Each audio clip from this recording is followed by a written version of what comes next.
Hello, dear Facebook audience.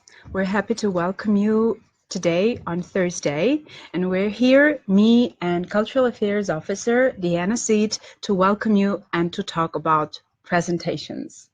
Hello, it's very nice to see you all again. So we're going to talk about presentations today. We're going to talk about starting the way we start presentations. We're going to talk about greeting people during the presentations. We're going to discuss how to form the transition from one topic to another to run it smoothly. And we're going to talk about like rephrasing, paraphrasing your points, and many other things. It's going to be a really great session and a very useful one too. So Lilit, I'm sure you've heard lots of presentations in your professional life and your personal life as well. And I have as well. And something that I think is really interesting that's different from Armenian presentations that I've heard versus American presentations that I've heard, maybe you've talked about this before, it's the style and the tone and the pace of it. It's my impression that the American presentations tend to be much more structured and much less formal and more to the point, kind of getting at the essence of what the message is, but then also starting with something that kind of connects the speaker to the audience more. It's not the title so much that connects the speaker, it's them making themselves more approachable to their audience, maybe through a joke or an anecdote or something along those lines. Is that your impression? Yeah, exactly. To form the bridge with the audience and to remove the stress and to make the atmosphere very friendly. Well, so I don't know if Armenians do that quite as much. I think they rely more on the formality of the presentation to set the tone for the talk. Exactly, and generally they talk more, and they come to the very specific point and the core of the presentation. I mean, they approach it longer. They take a long way to approach it. So there are specific differences between Armenia. I mean, this is cultural specific. Yes. Sometimes. Yes. But I think it's important to note, because when you're speaking to an audience that's culturally different from you, you try to be a little bit more aware of what they're expecting to hear. Exactly. If you're defending your thesis in front of a board of Armenian professors, that's a very different speech and dynamic and tone and style of presentation than pitching your business proposal to a potential investor. And so I think you just have to focus on how you're going to structure your message and what does your audience expect to hear. Yeah, you've got to know your target audience, who you're talking to, and as you said, you've got to know their expectations to form a successful and persuasive presentation. Yeah, so the other thing that I found also is that audiences listen differently, and Armenian audiences tend to be a bit more engaged both with each other and with the speaker than American audiences, where they are generally much more quiet and reserved. And it's considered almost impolite if you don't, if you're talking or if you're on your phone or something, it's considered almost impolite to an American audience. But I think the Armenian audiences, they more expect that sort of behavior. Yeah, that's actually that's nice for every speaker when he's listened to, but I have observed that very often Armenians, when they start getting into their cell phones, I have observed them recording the presentations quite often. I mean, you don't know generally what they are doing inside their telephones. No, that's a good compliment to the speaker, because it shows that you're engaging with your audience and they'll maybe want to think a little bit about what you want to say afterward.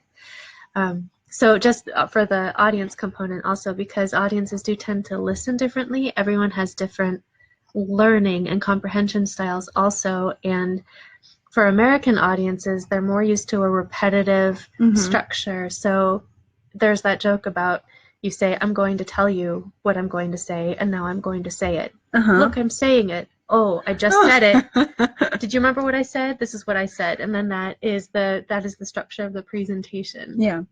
Yeah.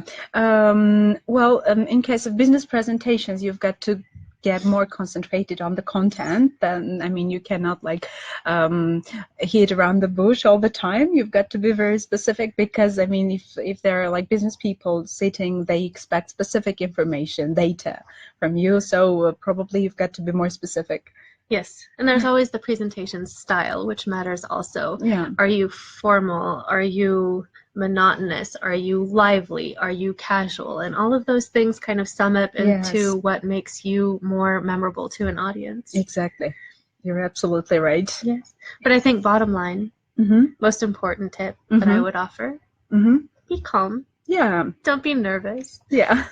There's always that awful statistic about people fearing public speaking more than they fear dying. I don't think that's a true statistic, but I think there are a lot of people who are afraid of public speaking.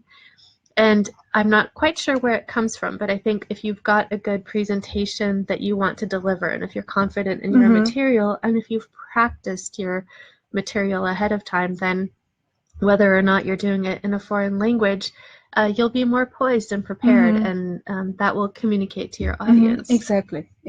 I'm sure teachers have similar experiences because teachers present every day. Every day, exactly. And if you have like several classes, you become a presenter like 3 or 4 times during the day.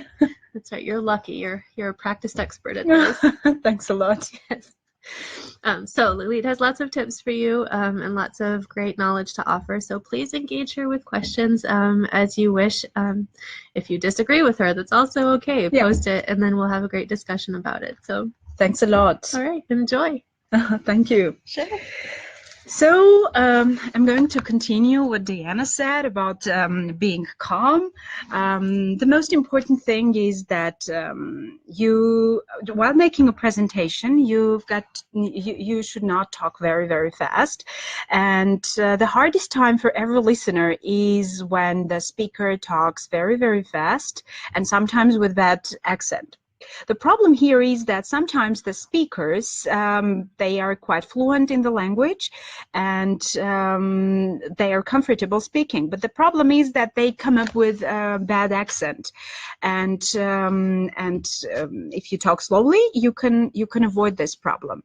Unless you're certain that your accent is absolutely understandable, always speak a little slower. Second, you've got to speak very clearly. Say each word very clearly and emphasize the most important words in your presentation. And even if your listeners do not understand specific points or certain words in your presentation, that doesn't matter, because if you come up with specific emphasis, if you come up with specific intonation, the general meaning is going to be understood. The third thing, as Diana said, you've got to prepare ahead of time. Practice is very, very important in presentations. And if you practice several hours ahead of your presentation, you're going to make your presentation very confident, and you're going to know what you're speaking or what you're going to speak. Another thing which is really of crucial importance is that you've got to make very simple statements. I mean, don't run after very long and complicated sentences, because they are, first of all, difficult to digest, and sometimes they may distract the listeners from the main point, from the things that you're saying. So turn to simple sentences. The simpler the sentence, the easier it is to understand. And another thing which is also very important, try to define the goal of your presentation. And if you have your starting point, if you have your goal, your destination, it's going to be very easy for you to pave your way through the presentation and to take your listeners together with you. Every successful presentation has a proper beginning, middle, and end. So the general scene is set, and you generally start your presentation with your gratitude to the listeners, and with your introduction. So to express it, you can say, for example, "Good morning and welcome to," and you come up with the name of the, for example, conference hall, or for example, the hotel that you're having your presentation at. Or you may say, for example, "Thank you very much for coming today," or "Thank you for coming together at such an early hour." Or, for example, you might say, "My name is, for example, Lilit Ermanjan, and I'm responsible for," and you state your position, you state the job that you're doing in the specific organization. And when you introduce yourself and when you greet people, immediately the next thing to do is to outline your presentation, to tell your audience what you're going to talk about. That is, you can start by saying the purpose of today's presentation is to, or for example, the purpose of my presentation is to show you, to explain to you, or to give you an update, or to give you an overview of, and you go on with the topic. Or for example, you can say the main points I will be talking about are first, second, third, etc. Or you may say, for example, in today's presentation, I'd like to cover, for example, like say 5 points, first, second, third, etc. Or the main points are going to be discussed, or briefly, I have 3 things to say, and you go on talking. And generally, for you not to get distracted, especially if you're not very comfortable while making the presentation because of the language issues or something of the kind, explain your listeners that there will be a time for questions. So they will take their time to answer the questions. To do it, you can say, for example, if you have any questions to ask, I will be happy to answer them at the end of the presentation. Or for example, you may say, if there are questions you would like to ask, please leave them to the end of the presentation. Then I'll do my best to answer them. And once the foundation is laid, you start your speech, for example, by saying, let's start, or let's begin by looking at, or I'd like to start my presentation by.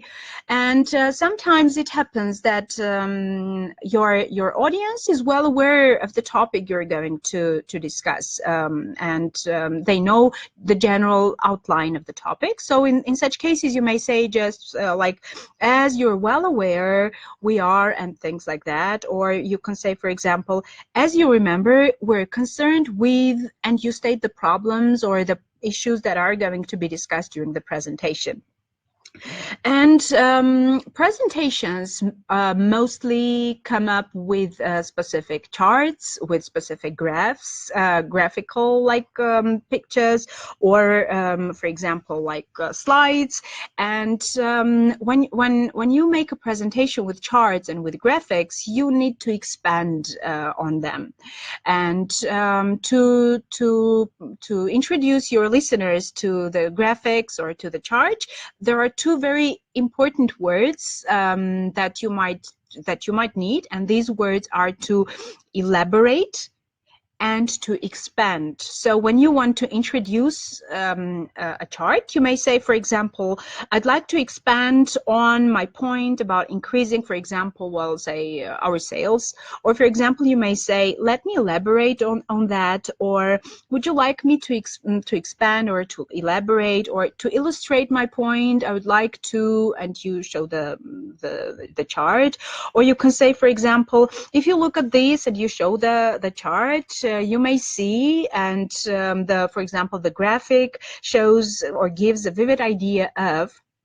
And if you come up with charts and with graphics, generally you need your listeners need time to understand and to digest the information that is on the chart. So always provide your listeners with the time to digest the information. And after taking 1 or 2 minutes, you can say, for example, as you see in the chart, and you go on explaining the chart. Or for example, you can say, this clearly shows that, and you go on. Or for example, you can say, from this graphics we can understand that, and you go on speaking. And generally, every presentation is made up of specific topics. It's not just one thing that you're discussing, and you need to make the transition from one topic to another, or to change to a different topic. So you've got to bear in mind that you are well aware of what you're saying, but your listeners are not. So you've got to provide that specific transition. So to do it, you can say, for example, now let's move on to show that you are done with the previous topic and now you're discussing another one. Or you may say turning to, and you go on speaking, or this leads me to my next point, or the next issue I'd like to focus on is that, or you can say I'd like to turn to something completely different, or moving to the next section, let's talk about, and you go on speaking. And once you decide to link your point to a previously stated one, because if that's a presentation, generally it demands a chain of ideas, and I mean every other idea is somehow connected with the previous ones. So you can to link your current idea with the coming one. You can say you can start, you can structure your speech by saying, as I said at the beginning, or you may say, this relates to what I was saying earlier, or you can say, for example, this ties in with, or let me go back to what I was saying earlier, that, and you go on speaking. And sometimes there comes the need of rephrasing or restating of what you're saying. The need may come up because, for example, your listeners do not really understand what you're saying at that moment, or for example you want to make a special emphasis of what you're saying, and here to do it you need to, for example, paraphrase, to simplify, or to clarify your point. To simplify or to clarify your point, you can start your speech by saying, put another way, this means that, or you can say, simply put, or you can say, in other words, or another way to do it is, so what I mean to say is, and you go on speaking. Or for example, to put it in another way, and you go on. Actually, it turns out that this is, for example, the general end of your presentation, and you've got to, and you structure your presentation very neatly, and you need to finish it up neatly as well. So the most important thing is to bring your audience to the understanding that this is the end, by saying, for example, well, that brings us to the end of final section, or that concludes my presentation. Or if you were out of time, you can just simply say, it looks like we're out of time, and you finish up. Or you may just as well say, for example, now if I can just summarize the main points that were discussed during the presentation, or I'd like to recap the main points of my presentation by, and you go on speaking. Or unfortunately, I have to remind you that, for example, this is the end of the presentation, or for example, let me remind you of some of the main issues that we discussed today. And the very, very final stage of your presentation is thanking your audience. It is really difficult to follow someone's speech generally, and you've got to be grateful to your listeners for listening, for taking their time, and for getting into what you're saying. So thank the listeners and invite them to ask questions, so initiate questions. You can say, for example, now I'd like to invite any questions you may have, or please feel free to ask questions if you have any. And by the way, you can ask questions if you have any. I will be very, very happy to answer them when my personal presentation is out. Or you can say, for example, if you'd like me to elaborate on any point stated, please ask. Or you can say, if anyone has got questions, I'll do my best to answer them. And when your listeners come up with questions, and when you answer them, always make sure that your listeners are happy with the answers that you provided.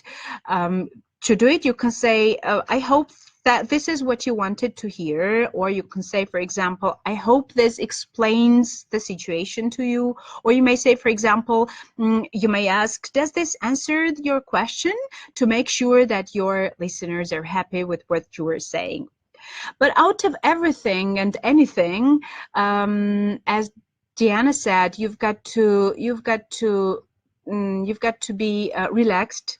You shouldn't get stressed, because as she mentioned, there is a statistics that probably 80% of speech makers are really stressed, and once you are stressed, you make enormous number of mistakes. So the most important thing is to relax, to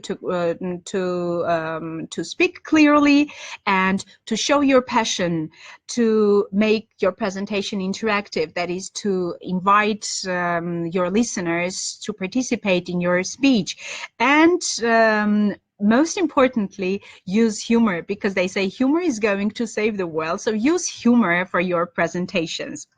We've got questions, and one of our users is asking about letter writing.